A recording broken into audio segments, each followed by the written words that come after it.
What's going on, my people? You now chilling with Total Payout Podcast, and it's your host, Trouble. And today's date is March 9th, 2026. And we're going to start this episode today with recapping yesterday's plays. We had three plays yesterday. Decent. We went 2-1. We're not gonna pout. 2-1, not bad. We had Boston plus 1.5 over Cleveland. And then we had New York minus 2.5 over the Lakers. And then we have Phoenix plus 4.5 over the Charlotte Hornets. Just a quick recap. We have Boston plus 1.5, like I say. Boston better than Cleveland. Um, you know, obviously Cleveland missing some players, but still, all in all, I think Boston better than them. New York got smacked. They got smacked. No Bron. Still, Lakers handle their business at home. Wish the Lakers would play like that more often. And then we have Phoenix plus 4.5. Um, like I said, Charlotte profile told me that they don't go west and play great. I'm not saying they won't play great for the rest of this. Like I said, I think they was kind of lackadaisical. They got Sacramento and Portland up next. Probably win those two. I'm probably gonna be bullish on Charlotte in those two.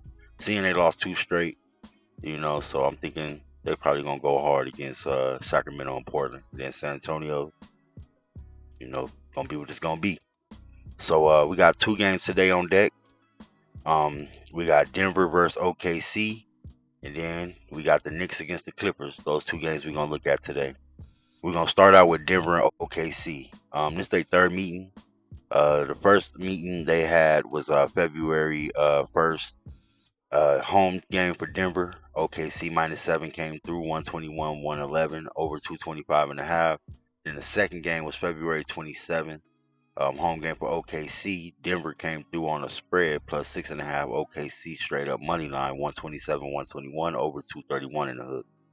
Now head to head, OKC 6-4 straight up last 10. Denver 7-3 against the spread last 10, and the over is 7-3 last 10. Denver is 5-2 against the spread last 7 versus OKC, but they are only 1-5 straight up last 6 versus OKC. And then Denver is 4-2 straight up last 6 in March. Now OKC is 0-5 against the spread, 5-0 straight up last 5, 1-4 against the spread last 5 in March, and 1-6 against the spread last 7 as a favorite. Now looking at Denver next 3 games, they got Houston, San Antonio, and Lakers up after this game. So kind of a gauntlet, kind of a gauntlet. Home game against Houston, then 2 games away, San Antonio, and then the Lakers. OKC got 2 home games and 1 away. They got one next game against Boston. Then they got Minnesota at home, and then they got Orlando. Orlando looking nice right now, but Boston and Minnesota, those 2 games right there are gonna be nice. Looking at these teams as far as just a little quick, Denver is 22-12 straight up away. OKC 26-7 straight up at home. Denver 21-13 against the spread away, and OKC 15-18 against the spread at home.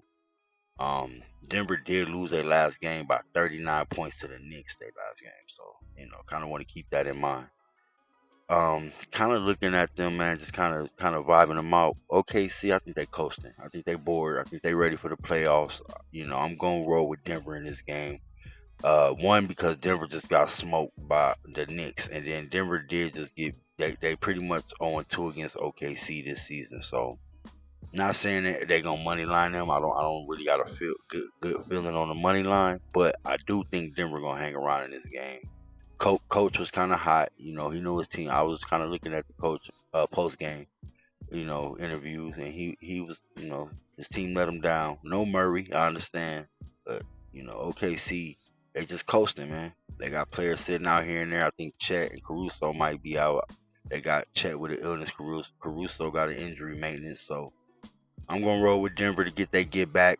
Try to redeem themselves from that Knicks debacle by 39 at home. That's a bad loss. I'm gonna roll with Denver plus 7.5 in this game. Just think they show up in a rivalry in a game where they it's gonna be a good game. Now the second game, like I said, is gonna be the Knicks against the Clippers. This is their second meeting. Their first meeting was January 7th of this calendar year. A home game for the Knicks. Knicks -5 came through 123, 111 over 222.5. Now their head to head is as even as you can get. 5-5 straight up, 5-5 against the spread, and 5-5 over under. So there's no edge head to head for either team. Now the Knicks are 5-1 against the spread last six, 14-6 straight up last 20.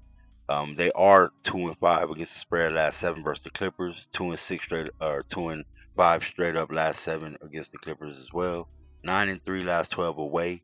2-11 straight up last 13 in LA, and 6-1 against the spread last seven in March. Plus how they played yesterday, kind of want to keep that in mind, man. But we're gonna see what we're gonna do. Now the Clippers profile: 5-1 against the spread last six, 4-1 straight up last five, 9-1 against the spread last five at home, 11-2 last 13 versus New York at home, and 8-1 against the spread last nine in March.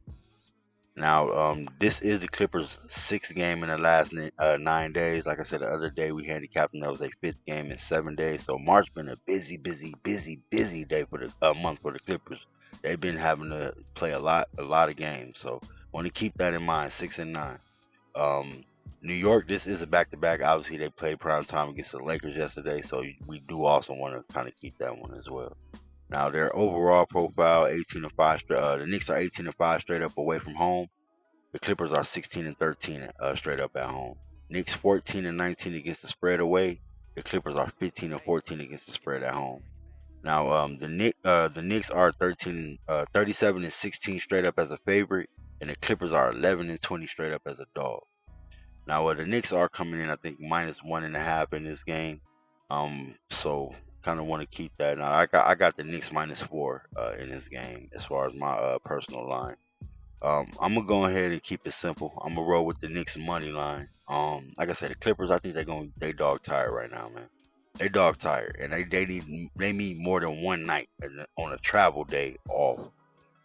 For me to look at them again. They probably, I just don't. I understand they're in that dog roll, like I explained the other day. All of their wins, all of their covers, spread covers, and pretty much their wins have been coming in a dog roll. But more than anything, they spread covers has been coming in a dog roll, and then their non-covers have been coming in a favorite. Just like the other day, there was a favorite, no cover.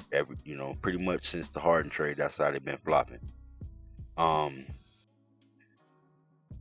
point ain't enough for me though with the Clippers in this scenario. 6-9. Knicks obviously in the back-to-back, I understand, but they got, I don't want to say embarrassed by the Lakers, but no Bron. Everybody probably signed up for that W with no Bron. And the Lakers came and showed out, so they got a chance to redeem themselves 24 hours later. Probably less than that. I just think they probably show up against the Clippers and at least money line them. I'm just gonna go ahead and take the money line. I mean, the 1.5 ain't bad. I know I've seen some twos and the 2.5. Based on how they played, I know some sharps probably came in on the Clippers with that 2.5. Because then maybe an hour or two later, right after I think I seen them at 1.5. So you wanna kind of, I just want to lay it sharp and go with the money line and not deal with the spread 1 point, whatever. Keep the money line. Go ahead, redeem yourself, get that win.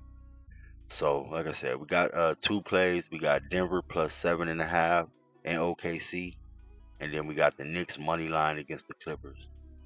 So once again, I want to thank you guys for tuning in to Total Payout Podcast. This your host Trouble. Go ahead and give me a like, comment, and subscribe at the end of this video. I appreciate you guys for tuning in on this good Monday, March 9th, 2026. You guys have a great one. Stay blessed.